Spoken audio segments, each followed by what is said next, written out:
Welcome to the channel. Don't forget to like, subscribe, and press the bell icon to stay updated with every new story. The court is now in lights session. of courtroom All rise. 237 You cast may be harsh seated. shadows over Maya Chen, who sat quietly at the defense table with her Belgian Malinois service dog, Rex, at her feet. She wore a gray blazer and navy slacks, designed to blend in. Nothing commanded attention except perhaps Rex, resting vigilantly beside her. Judge Lawrence Hargrove shuffled documents impatiently.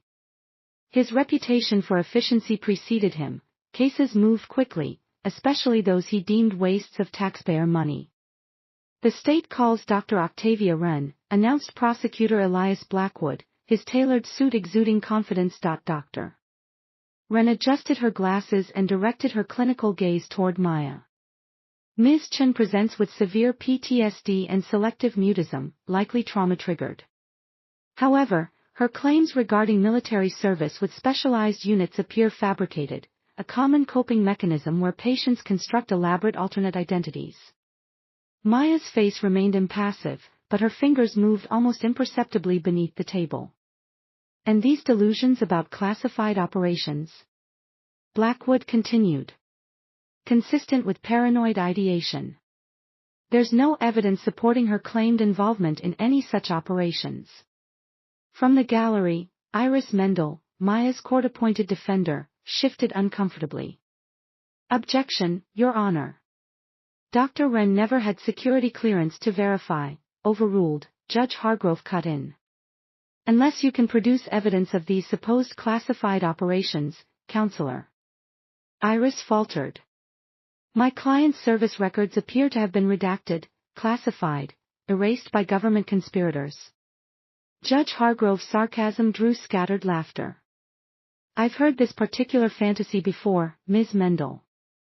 Maya watched without expression, only the slight tightening of her jaw betraying any reaction. Beneath the table, Rex pressed closer to her leg, when asked to speak on her own behalf. Maya opened her mouth, but no sound emerged. After uncomfortable seconds, she scribbled on a notepad, which Iris read aloud. "My client wishes to state that the operation remains classified, but Lieutenant Phineas Walker can verify elements of her service record."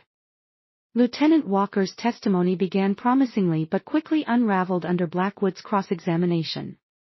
"So, you never actually served with Miss Chen directly?"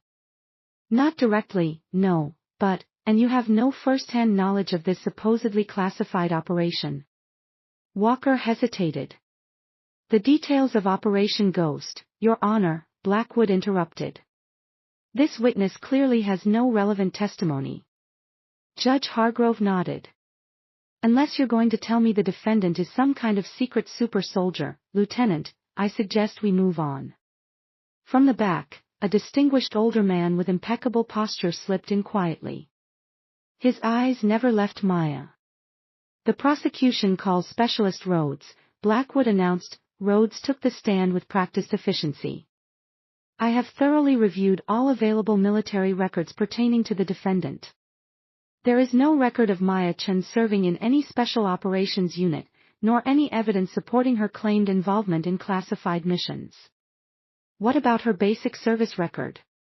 "Documentation of Miss Chen's initial enlistment and basic training, followed by a medical discharge due to psychological issues." "Nothing more." Iris stood for cross-examination. "Specialist Rhodes, in your experience, are there circumstances where military personnel records might be deliberately obscured or classified?" Rhodes shifted. "In extremely rare cases, yes." "Such as involvement in covert operations?" "Objection," Blackwood called. "Calls for speculation." "Sustained," Judge Hargrove ruled. During lunch recess, Maya sat alone in a conference room, Rex at her feet. She wrought something, tore out the page, and slipped it into her pocket as Iris entered. "We need something concrete," Iris said, frustration evident. "The judge isn't buying any of this without hard evidence." Maya nodded once, reached into her jacket, and removed a small military memorial pin, placing it on the table. It bore no unit insignia, just a simple design. "What's this?" Iris asked. Maya wrote in her notebook, "Watch Rex during the afternoon session." When court resumed, Blackwood called his final witness, a former colleague from Maya's brief documented military service. Ms. Chen always had these fantasies, the witness testified. Even during basic training, she would hint at being recruited for special assignments. We all thought it was harmless until she started believing it herself. From the gallery, the distinguished older man, Admiral Thaddeus Mercer, though his identity remained unknown, watched with an unreadable expression. As testimony continued, Maya's right hand moved beneath the table in precise patterns. Rex's ears twitched in response, his eyes tracking something no one else was watching. By late afternoon, even Iris looked defeated. Judge Hargrove checked his watch repeatedly. "The court will reconvene tomorrow morning at 9 o'clock, he announced. "Mr. Blackwood, I assume you'll be prepared for closing arguments." "Absolutely, Your Honor," Blackwood replied with a satisfied smile. As the courtroom cleared, Admiral Mercer approached Iris in the hallway. "You're fighting the good fight, counselor, but you're using the wrong weapons." "Excuse me?" Iris replied, confused. "The evidence isn't in the paperwork." "It never was." He pressed a business card into her hand before walking away. Iris looked down at the card, only a phone number, no name or organization. When she looked up, Mercer had vanished. That evening, Maya sat in her small apartment, Rex lying across the doorway.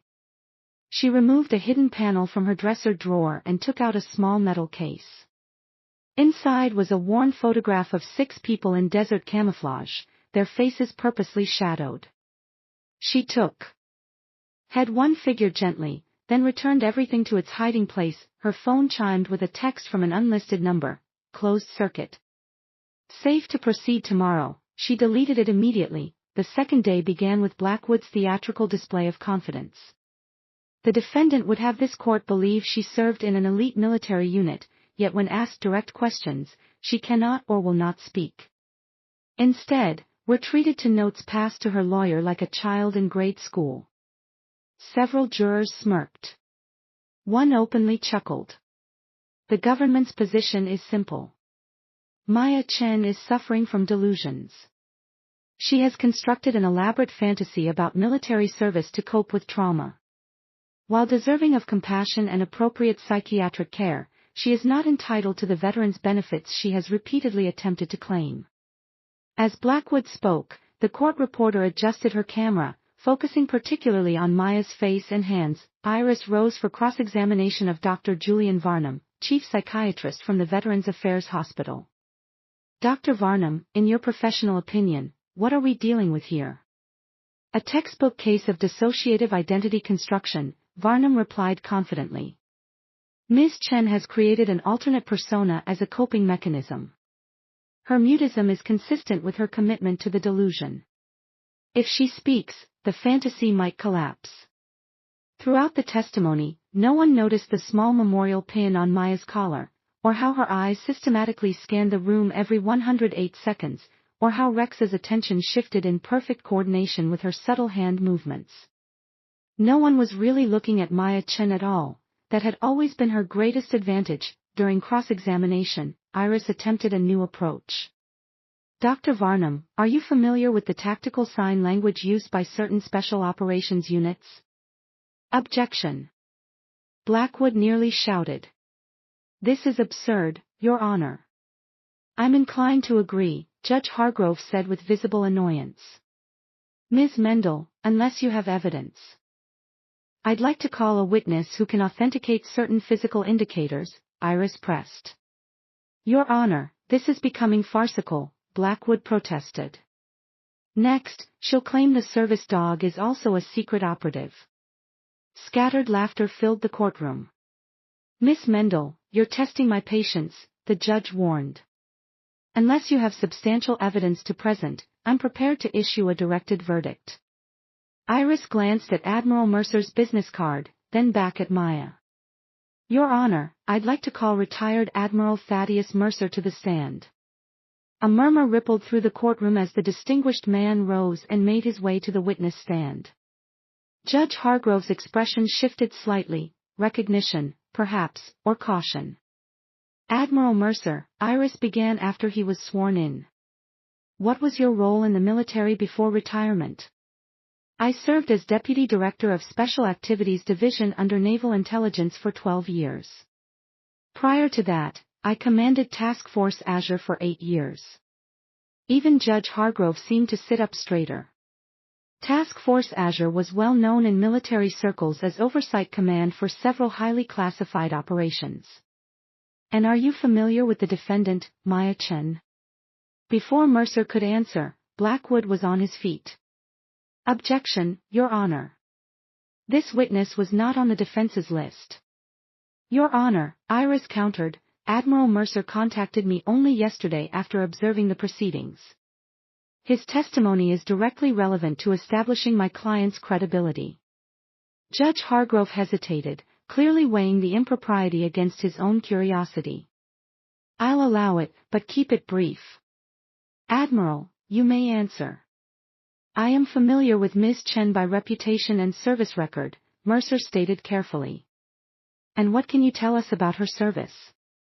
Very little that isn't classified.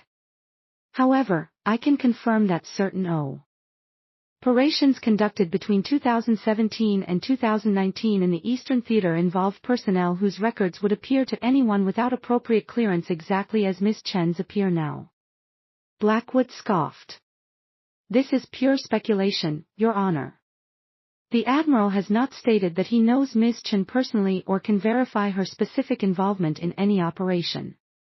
That's correct, Mercer acknowledged. I cannot confirm or deny Ms. Chen's specific role. I can only testify to the existence of protocols that would explain the discrepancies in her record. Judge Hargrove frowned. Admiral, with all due respect, this court needs more than vague allusions to classified protocols. I understand, Your Honor. Perhaps I could suggest an alternative approach.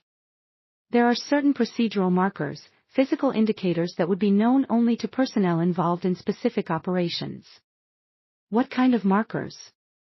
Training protocols, particularly for service animals assigned to certain units. Command sequences that would be impossible to fake or learn secondhand. The courtroom fell silent.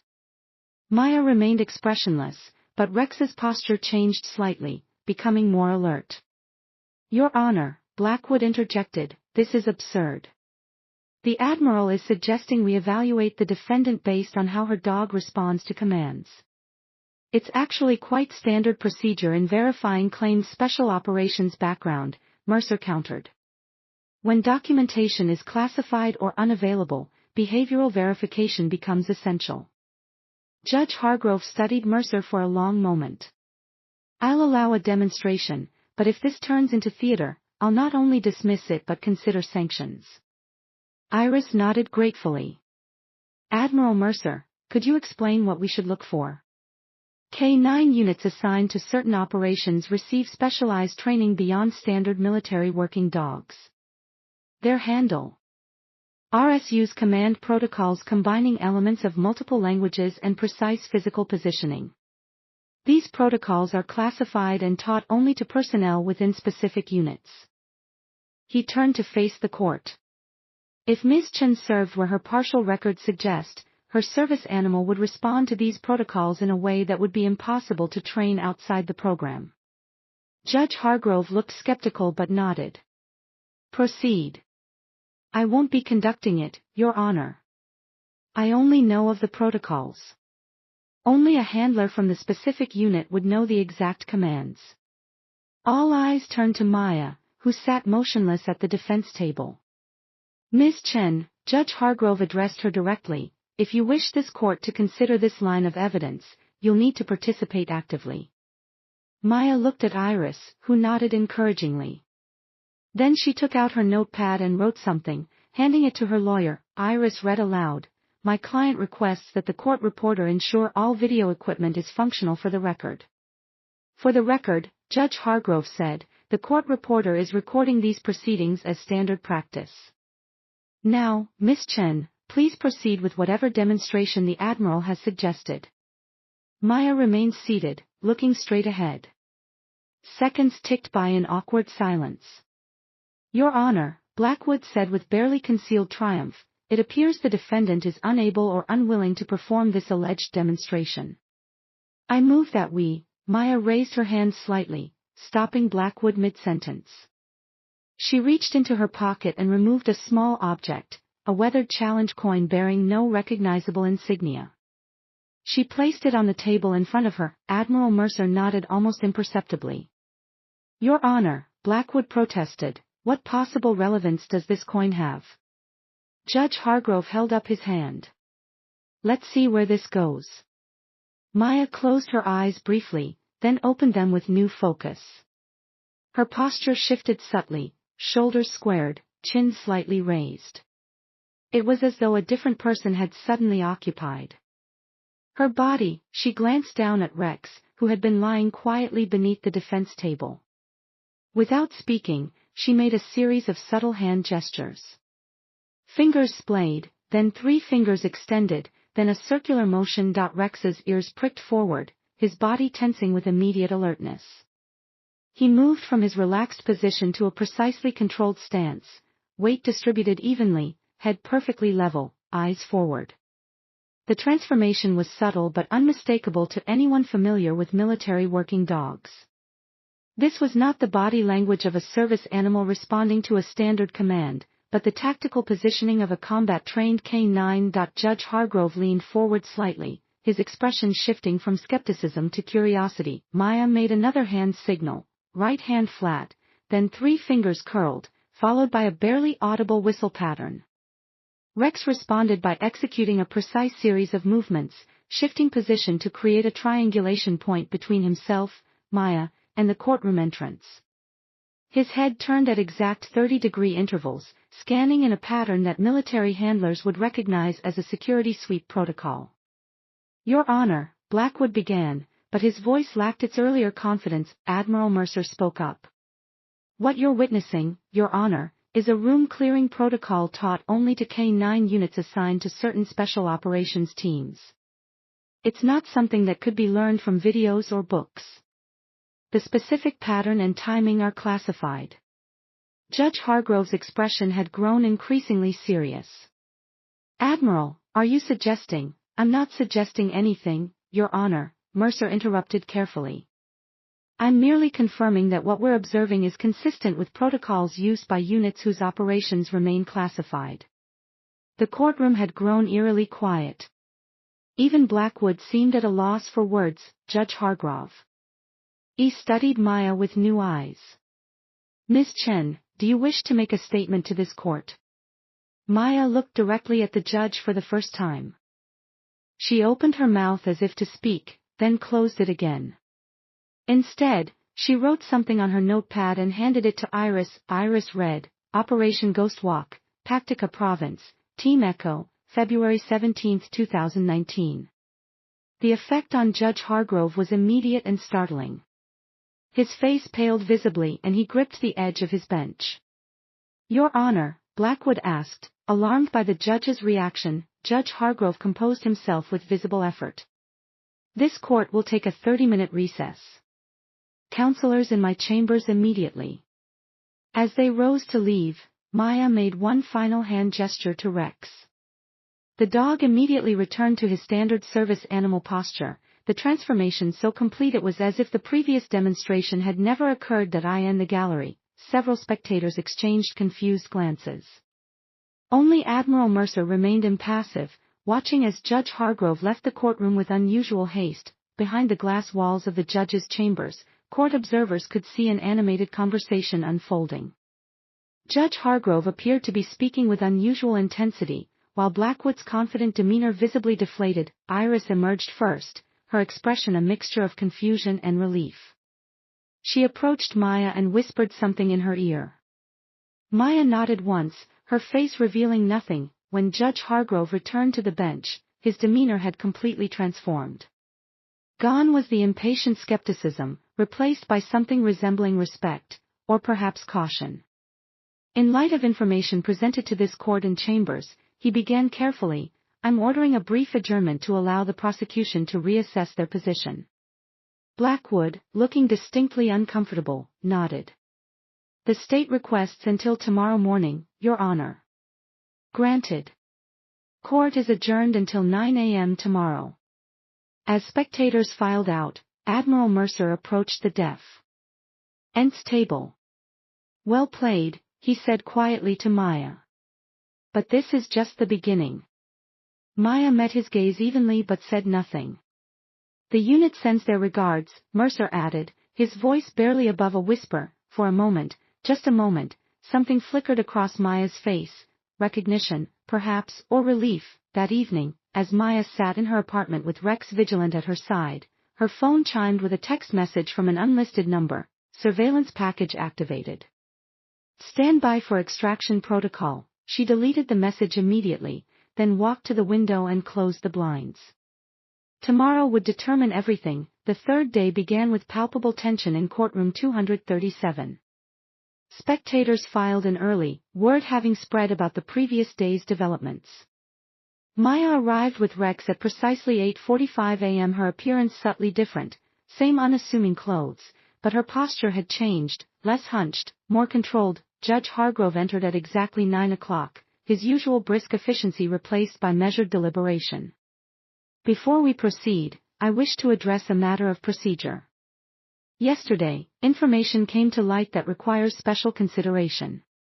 Mr. Blackwood, does the prosecution wish to make a statement? Prosecutor Blackwood rose slowly, his confidence noticeably diminished. Your Honor, after consultation with my superiors, the state wishes to withdraw all charges against Ms. Chen. A murmur spread through the courtroom. Judge Hargrove allowed it to continue before raising his hand for silence. I see. Would you care to explain the reasoning behind this decision? Blackwood cleared his throat. New information has been brought to our attention that renders the state's position untenable. We believe dismissal is in the interest of justice. Very well. Does defense counsel have any objection?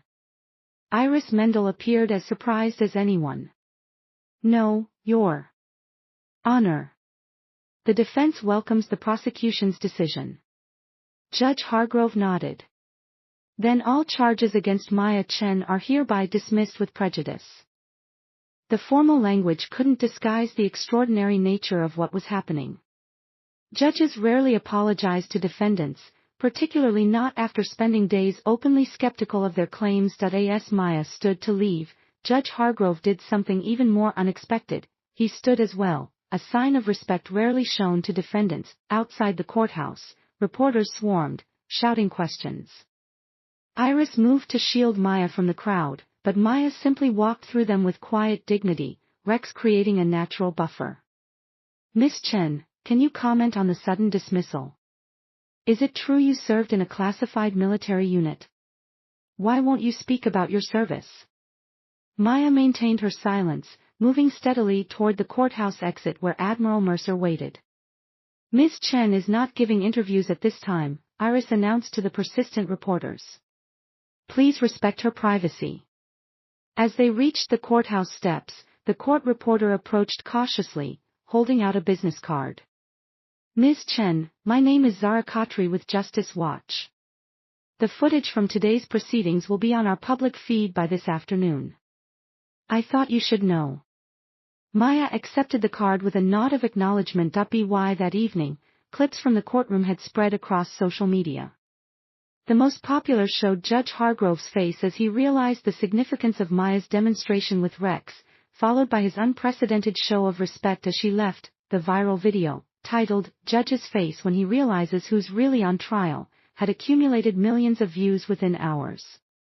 Comment sections filled with speculation about Maya's background and the classified operation she may have been part of. News outlets picked up the story, running segments with titles like Silent Witness, The Mystery Woman Who Stunned a Federal Judge, and Service Dog or Military Asset. Courtroom D. Demonstration raises questions. 3 days after the trial's unexpected conclusion, Maya sat on a park bench watching families enjoy the autumn afternoon. Rex lay at her feet, alert but relaxed. Her phone showed dozens of notifications from news outlets seeking interviews. She ignored them all. A young veteran with a prosthetic leg approached, stopping a respectful distance away. He offered a silent nod. Maya returned it with quiet dignity. "They're saying you were with Team Echo in Paktika," he said quietly. "I was with support operations in the region. Lost my leg when our convoy hit an IED." Maya studied him carefully, then reached into her pocket and removed her weathered challenge coin, displaying it briefly before returning it. The veteran's eyes widened slightly. "I thought so. There are rumors about what happened to your team. Some of us have been trying to get the records unsealed for years." Maya took out her notepad and wrote something, handing it to him. He read it and nodded. "I understand. Thank you." He turned to leave, then paused. "For what it's worth, those of us who know, we remember every day." As he walked away, more veterans began appearing in the park. Some in pairs, others alone. None approached directly, but all acknowledged Maya with silent respect, a nod, a subtle salute, a hand over heart. They formed a loose protective circle around her bench, creating a buffer between her and curious onlookers drawn by the recent publicity. Admiral Mercer arrived last, taking a seat beside her. "The videos have created quite a stir. The Pentagon is officially declining to comment, which is telling enough." Maya nodded, unsurprised. "There's discussion about formally recognizing your team's actions," Mercer continued. "The political climate has shifted enough that certain operations can now be acknowledged, at least partially." Maya took out her notepad and wrote, "The others first." Mercer nodded. "Of course. Vargas and Kamathi's families have already been notified. Delaney and Park as well." She wrote again, "And Santos. Still in recovery at Walter Reed. His condition has improved enough that he's been asking about you. Says you still owe him $20 from a bet in Kandahar." For the first time since the trial began, Maya smiled, brief but genuine. "There's something else," Mercer said, his tone growing more serious. "Judge Hargrove served as a JAG officer during the initial classification of Operation Ghostwalk. He was one of the legal architects who designed the documentation protocols that essentially erased your team from official records." Maya's expression revealed nothing, but Rex shifted position slightly, pressing closer to her leg. "He recognized the operation code name immediately," Mercer continued. "More importantly, he knew that only 6 people were authorized to know both the code name and the specific date you mentioned, and only 3 of them are still alive." Maya wrote, "Why did he allow the case to proceed at all?" "Plausible deniability. Until you demonstrated the K-9 protocols, he could maintain the fiction that you were just another claimant with delusions of grandeur.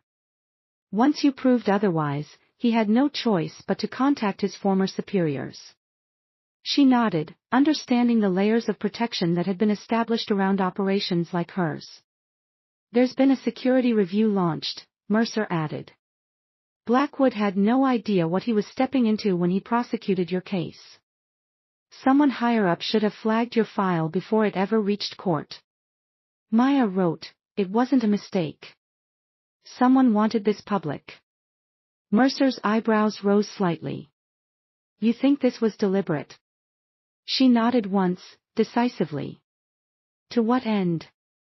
Maya gestured around the park where veterans continued their quiet vigil at a respectful distance. Mercer considered this a signal to others that they haven't been forgotten, that operations lick yours might eventually be acknowledged. She wrote, a reminder that silence doesn't mean absence. "Well," Mercer said after a thoughtful pause, "if that was the intent, it seems to be working. The videos have over 20 million views now. There's talk of congressional inquiries into how veterans from classified operations are treated by the VA and benefits systems." As they spoke, a young woman approached cautiously, stopping several feet away. She clutched a small bouquet of flowers, clearly nervous. "Excuse me," she said. "I don't mean to intrude, but I wanted to thank you. My brother was a translator for American forces in Afghanistan. He always said there were operations that saved countless lives but would never be acknowledged. Seeing you stand up for the truth, even silently, has meant so much to our family. She placed the flowers on the edge of the bench and stepped back, her eyes shining with emotion. Maya nodded in acknowledgement, her expression softening slightly. As the young woman walked away, Mercer smiled. You've become something of a symbol, Commander. Not exactly standard procedure for someone with your background. Maya wrote one last note, nothing about our mission was ever standard. She stood, signaling the end of their conversation. Rex rose immediately, positioning himself at perfect heel position. As Maya walked away, her posture straight and confident, the scattered veterans throughout the park stood in silent respect. A week later, a small package arrived at Maya's apartment. Inside was a formal military decoration in a case with no markings, accompanied by a note that read simply, authorized at the highest level. Long overdue. That same afternoon, Judge Lawrence Hargrove announced his retirement from the federal bench, citing a desire to work on Veterans Affairs issues. In his first post-retirement interview, he referenced the viral courtroom video. Sometimes, he told the interviewer, justice requires us to acknowledge what cannot be spoken. There are men and women serving this country whose sacrifices will never be publicly recognized. That doesn't make those sacrifices any less valuable or deserving of honor. When asked if he was referring to anyone specific, Hargrove smiled. I'm not at liberty to say, but I will tell you this, in my 30 years on the bench, I've never been more humbled than when I realized who was standing before me in that courtroom. The clip of his interview, paired with the original courtroom footage, sparked a new wave of interest in Maya's story. Veterans organizations reported unprecedented increases in donations and volunteers. Military forums buzzed with renewed discussions about classified operations and the toll of silence on those who served. Through it all, Maya maintained her silence. But as spring arrived, she began volunteering at a local veterans center, working with service dogs and their handlers. She never spoke about her past, never claimed any special knowledge or expertise. She simply worked quietly and efficiently with the dogs and the veterans who needed them, and if some of those veterans recognized the precision with which she handled the animals, the subtle commands that produced extraordinary results, they never mentioned it. They simply nodded in silent understanding and went about their healing, their dignity restored by the knowledge that someone remembered what they had sacrificed.